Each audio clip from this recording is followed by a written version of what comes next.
Hello and welcome to my channel. If you're new around here, be sure to subscribe because I upload E34 content weekly. In today's video I'm going to be showing you 5 things I love and like about my BMW E34 540. But before we start this video, let me tell you a few things about my 540. We brought her in late last year as a numberer. She needed a gearbox cooler and she'd been off the road since 2002. The exterior needs a little bit of work, but she's a solid car with a great interior and a great engine. So now let's crack on with 5 things I love about my BMW E34 540.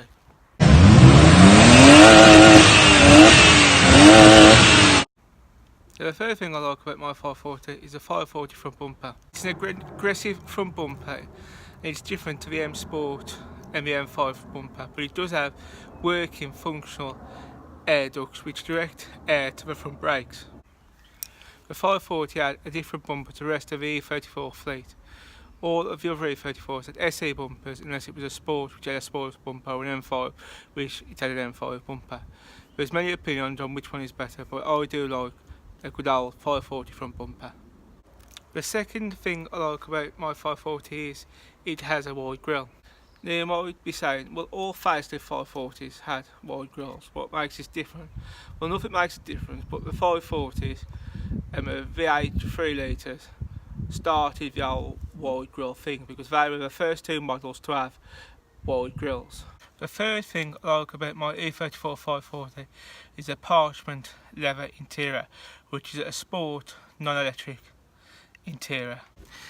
As I said at the start of this video, this car was off-road since 2002 and it hasn't done that many miles. It's done about 129,000 miles as we speak. So the leather is really nice, really clean and really unabused, and parchment leather is a really nice interior. The only thing I've done to this interior is fit a new steering wheel, which is off an 850 CSL and a 540M, which really makes the interior look a bit better, or puts a finishing touches to the interior, and some AC snitter fascia dials. Really annoys me is when you have this steering wheel fitted, people get confused with the wheel that's like this that was put on mostly all the pre-facelift E34s. It's a big boaty wheel. This one's a smaller wheel. It's got thumb grips, it's chunkier, it's smaller, it's just a really good steering wheel to drive with. And it's not an SE1 with a big hoop bus steering wheel and no finger grips. It's a totally different steering wheel and people always get them mixed up. The fourth thing I absolutely love about my E34 540 is the colour. It is brocade red, and that was one of the reasons I brought this car in the first place, because the colour is lovely, rare, and you just don't see this colour often in the E34. Brocade red is a funny colour. It looks red, but in some pictures it looks purpley, and at night it looks black. It's a really nice colour. I've never seen one before I brought this in this colour. Since then I've saw 2. I've saw a mint 520 on one of the forums, and I think it's a 525 TDS touring on Instagram, and that's the only ones I've seen in this colour. You see a lot of E32 7 Series in this colour, and I've saw a few 850s and 840s in this colour, but in an E34 I think it's a really rare colour, and that's one of the reasons I do like it for, because it's just a cool colour. And now we are going to address the elephant in the room. The last reason I love this 540 and all 540s, I'm a big 540 enthusiast, I like the automatics, I like the manual, I like them all, is like a factory hot rod. BMW could have just give us a 3 litre V8 and be done with it, but they give us the 540, which as near as makes no difference, has the same power as a 3.6 M5. It has the same torque as an M5, as near as makes no difference. And BMW really did shoot themselves in the foot with this, and that's what I like it for, because BMW didn't need to make a 540. litre would have been ample to make a 544. Obviously, people always criticise it was a and all this blah blah blah. But let's remember, we still had an M5 in Bologna, and making this did make the 3.6 M5 look quite strained. And as many people say, it'd be hard for a 3.6 to pull away from a 540.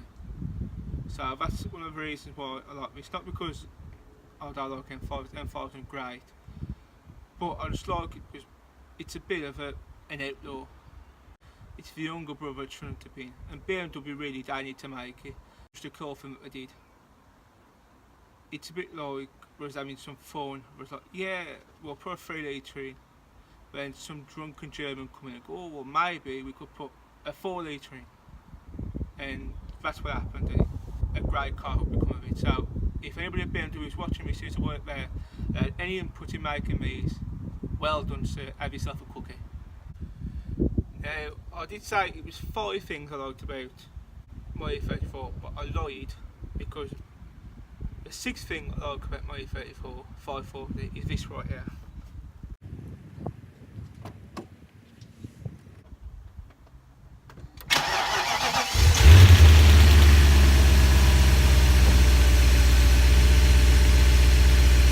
That M60 V40.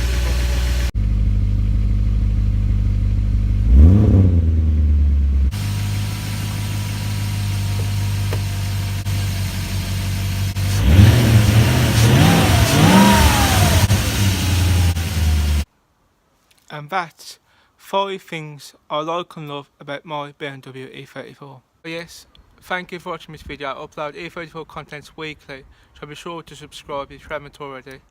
And if you am an E34 M5 owner, please don't take this video as a knock towards the E34 M5. The E34 is the last true M5. It was hand built, it's a lovely piece of kit, and I do like them. And that's 5-ish things I love about my BMW E34 540. And until next time, bye bye.